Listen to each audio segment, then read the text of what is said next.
साथियों नमस्कार। पिछली वीडियो में हमने बहमनी साम्राज्य के बारे में अध्ययन किया। इस वीडियो में हम बात करेंगे जो बहमनी साम्राज्य के 5 भाग हुए थे उनके बारे में। तो आइए आपका समय व्यर्थ किए बिना आगे बढ़ते हैं।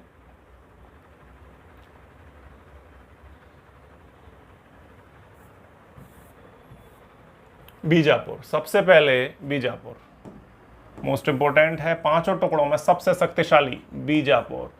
शिया थे ये तो सभी शिया ही थे। बहमनी साम्राज्य के सभी टुकड़े वो शिया शासक द्वारा शासित थे। ये स्वयं को तुर्की ऑटोमन वंशी मानते थे। शिया इंपॉर्टेंट है इसमें। इसका पहला शासक जो संस्थापक है यूसुफ आदिल शाह। यूसुफ अली और ये इन्हीं में ही दिक्कत हो जाती है। आदिल शाह तो याद रहता, कभी यूसुफ का इधर आ जाएगा, अली कहीं पहुंच जाएगा, अली ये इसी में ही इंटरचेंज एक्सचेंज होता रहता है। तो आपको ये अच्छे से पता होना चाहिए। यूसुफ आदिल शाह संस्थापक था और इसके काल में पुर्तगाली गवर्नर अल्बुकर्क ने 1510 में इससे गोवा जीता। यानी कि पुर्तगाली गवर्नर ने इससे गोवा जीत लिया। Most important. अगला शासक है अली आदिल शाह प्रथम सूफी, यानी कि एक सूफी नेचर का व्यक्ति। इसने अहमदनगर की चांद बीबी जो निजाम शाह की पुत्री थी उससे विवाह किया। ये अहमदनगर की लड़की थी चांद बीबी, आपको पता होना चाहिए। और इसकी शादी हुई, यानी कि इसका जो ससुराल बना वो बना बीजापुर। ठीक, तो ये अहमदनगर की मूलतः रहने वाली थी और ये शादी होकर आ गई बीजापुर के शासक के पास।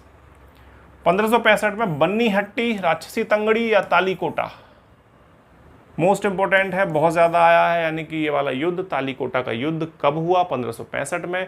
और कौन कौन था वो देख लेते हैं इसमें। तो विजयनगर का सदाशिव राय, यानी कि विजयनगर और जो बीजापुर और इन्हीं के बीच में हुआ था, है ना। ये वाला हिस्सा अलग है, थोड़ा सा यहाँ गड़बड़ हो गया है, मैं इसको सही करता हूँ। विजयनगर और बीजापुर, अहमदनगर, बीदर, इन लोगों में है ये झगड़ा हुआ और इसमें जो जीतते हैं वो बीजापुर वाले जीतते हैं। कौन था इधर देख लेते हैं। विजयनगर में सदाशिव राय शासक था और उसका मंत्री राम राय जो तुलुप वंश का था। ये जो सदाशिव राय और ये 70 वर्ष के करीब का था मंत्री। ठीक, इसके बाद राम राय के भाई तिरुमल और वेंकटाद्रि भी इस युद्ध में इनके साथ थे। तो ये आपको एक पार्टी पता होनी चाहिए। अब बीजापुर का नेतृत्व कौन कर रहा था? अली आदिल शाह, यानी कि यही। अहमदनगर में कौन था? हुसैन निज़ाम शाह। और बीदर में अली बरीद था और गोलकुंडा इब्राहिम कुतुब शाह। इससे झगड़े के कारण बरार नहीं आया। यानी कि पूछा जाता है 5 टुकड़े हो गए, बीजापुर भी आ गया, अहमदनगर भी है, बीदर भी है और गोलकुंडा भी है। बरार क्यों नहीं आया? क्योंकि बरार की दुश्मनी गोलकुंडा से थी, इस वजह से बरार यहाँ साथ देने नहीं आया। तो ये मोस्ट इंपोर्टेंट। नेतृत्वकर्ता कौन था? इधर की तरफ के जो जीते थे पक्ष, उसका नेतृत्व करता था, यहाँ इधर आ गया ये अली आदिल शाह, यानी कि बीजापुर ने इस युद्ध का नेतृत्व किया था। तो आप देख लीजिए, ये वाला जो है पक्ष पूरा इतना लिखा हुआ है और ये वाला अदर है, उधर की तरफ है और इसके शासक थोड़े से इधर आ गए हैं कुछ टेक्निकल मिस्टेक की वजह से। तो इनको आप उधर ही माने, यानी कि मैं यहाँ से काट दे रहा हूँ इनको, अली आदिल शाह निज़ाम शाह को। तो अली आदिल शाह और ये हुसैन निज़ाम शाह। तो ये इस तरह से 5 इधर हो गए। बरार नहीं आया, क्यों? गोलकुंडा से, गोलकुंडा लिखा हुआ है, गोलकुंडा से दुश्मनी की वजह से बरार ने इस जो 5 शासकों का इकट्ठे होकर जो लड़े थे उसमें ये शासक बरार वाला नहीं आया। केवल 4 ही लड़े हैं, यहाँ 4 टुकड़े ही विजयनगर से लड़े हैं। तो साथियों मोस्ट इंपोर्टेंट है, स्क्रीनशॉट ले लीजिए, बहुत ज़्यादा आता है।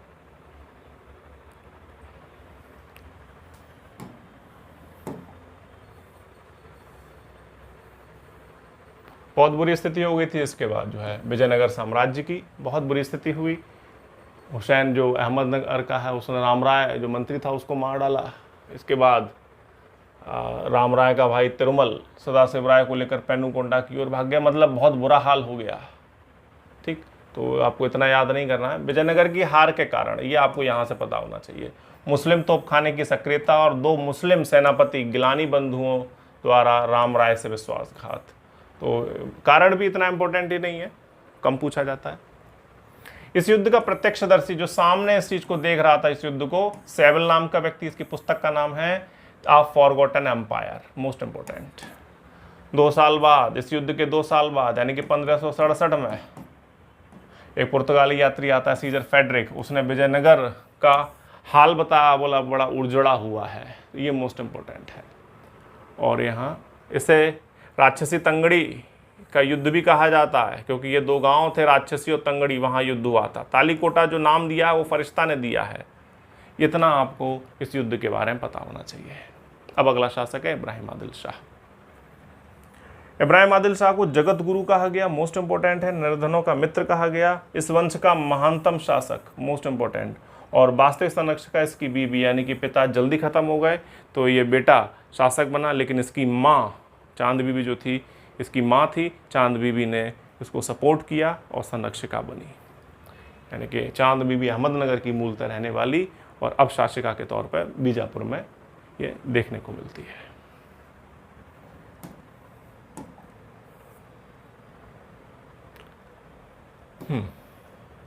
पुस्तक किताबें नौरस बहुत आई है, इसमें हिंदू देवी देवता और मुस्लिम सूफियों का वर्णन है बहुत ज़्यादा। नौरस शब्द कुछ भी आ जाए अली आदिल शाह से लगा दीजिए। नौरस नगर राजधानी बनाई।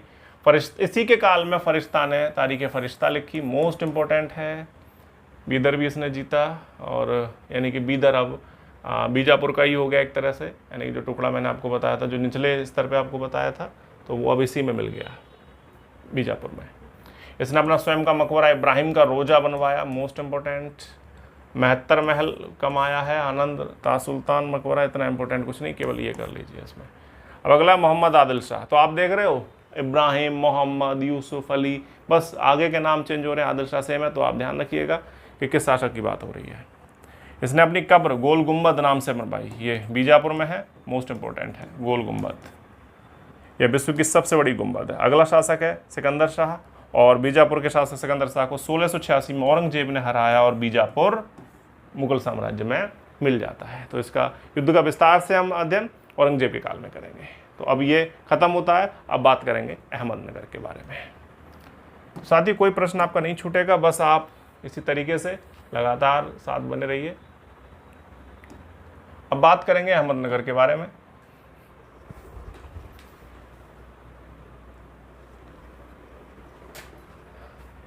अहमदनगर की राजधानी जुन्नार, अहमदनगर और खिड़की, ये तीनों ही कभी समय समय पर रही। आपको तीनों पता होना चाहिए, मोस्ट इंपॉर्टेंट। पहला शासक मलिक अहमद, मोस्ट इंपॉर्टेंट। शिया था, मोस्ट इंपॉर्टेंट। और ये तो नहीं पूछा जाता, बहेस। अगला शासक आ गया बुरहान निजाम शाह, रूमी खान, नो इंपॉर्टेंट नहीं है इसमें इतना कुछ भी। इसमें हाँ, इब्राहिम निजाम शाह। चांद बीबी के खिलाफ मियाँ मंजू ने अकबर से सहायता मांगी। अकबर के पुत्र मुराद ने चांद बीबी को 1596 में हराकर बरार जीता। यानी कि यहाँ जो अहमदनगर के पास बरार था, और चांद बीबी चूँकि यहाँ की शासिका थी, मियाँ मंजू इन्हीं के दरबार का रहने वाला था, वो अकबर के पास चला जाता है, वहाँ से सहायता लेकर आता है। अकबर तो नहीं आता, लेकिन अकबर का पुत्र मुराद आता है और वो चांद बीबी को हरा देता है, और मजबूरन अहमदनगर वालों को 1596 में चांद बीबी हार कर बरार वाला हिस्सा मुग़लों को दे देती है। तो 1596 में चांद बीबी हारती है और मुग़ल युवराज मुराद को बरार दे देती है। तो बरार अब मुग़लों का होता है। अगला, ये मोस्ट इंपॉर्टेंट था।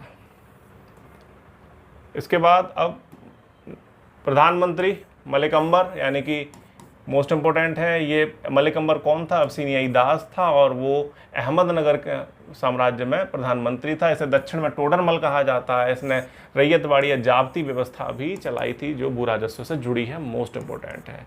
इसका दिमाग, इसके तरीके टोडरमल, यानी कि जो अकबर के काल का है टोडरमल, उसके जैसे थे। मुर्तज़ा निज़ाम शाह। इसके बाद इसके काल में अंबर खत्म हो जाता है। अंबर जब तक जिंदा रहता है शाहजहां कुछ भी नहीं कर पाता। इसके मरते ही शाहजहां 1633 में अहमदनगर जीत लेता है, मोस्ट इंपॉर्टेंट। गोलकुंडा, ये हिंदू राज्य पर ही बना था जो तेलंगाना था, आपने ध्यान दिया हो। इसे साहित्यकारों का स्थल कहा गया, हीरों का बाजार, सब मोस्ट इंपॉर्टेंट है। भाषा यहाँ की ईरानी, मुद्रा मोहर इंपॉर्टेंट। इसके शासक कुली कुतुब शाह संस्थापक रहे, इंपॉर्टेंट है ये, संस्थापक सभी के पता होने चाहिए। इसके बाद इसने अपनी पत्नी भागमती उर्फ हैदर महल की याद में मूसी नदी के किनारे भागनगर, जिसे आज हैदराबाद कहते हैं, वो बसाया, मोस्ट इंपॉर्टेंट। अहमदाबाद के 3 दरवाजा के अनुकरण पर हैदराबाद में 4 मीनार बनवाई, मोस्ट इंपॉर्टेंट। और इसे आधुनिक उर्दू का जो रूप है हिंदवी दक्कनी का जन्मदाता माना जाता है, मोस्ट इंपॉर्टेंट। और अबुल हसन इसके काल में औरंगजेब ने 1687 में जो गोलकुंडा मदन्ना कन्ना जो यहाँ के मंत्री थे उन्हें हराया औरंगजेब ने अबुल हसन को हराकर गोलकुंडा जीत लिया। अब अगला हम बात करेंगे बरार के बारे में, यानी कि बहमनी साम्राज्य का जो चौथा टुकड़ा था बरार, इसकी राजधानी आपको एलिचपुर और गाविलगढ़ पता होनी चाहिए, दोनों इंपॉर्टेंट है। और हिंदू से इस्लाम धर्म अपनाने वाले थे अहमदनगर और बरार। इसका मतलब ये है कि इनके संस्थापक, इन दोनों साम्राज्यों के संस्थापक पहले हिंदू हुआ करते थे और उन्होंने बाद में इस्लाम अपनाया और फिर ये राज्यों की स्थापना की। यहाँ से केवल इतना ही आता और कुछ भी इनके शासकों के बारे में नहीं आता। आप कोई अन्य शासक मत तैयार करिए, कुछ भी नहीं पूछा जाता। बीदर अगला है टुकड़ा बीदर। तो बीदर को भी आपको कुछ भी नहीं याद करना है। बीदर को जितना कलीमुल्ला और वो सब याद करना था वो मैं आपको बता चुका हूँ। बीदर से कुछ भी नहीं है, इसलिए यहाँ कुछ भी नहीं लिखा है। प्रमुख बिंदु ध्यान दे लीजिए, मैंने बहुत शॉर्ट में लिख दिया। जो प्रमुख डेट है वो आप ध्यान रखिए। 1565 में तालीकोटा का युद्ध हुआ, पढ़ा चुके हैं।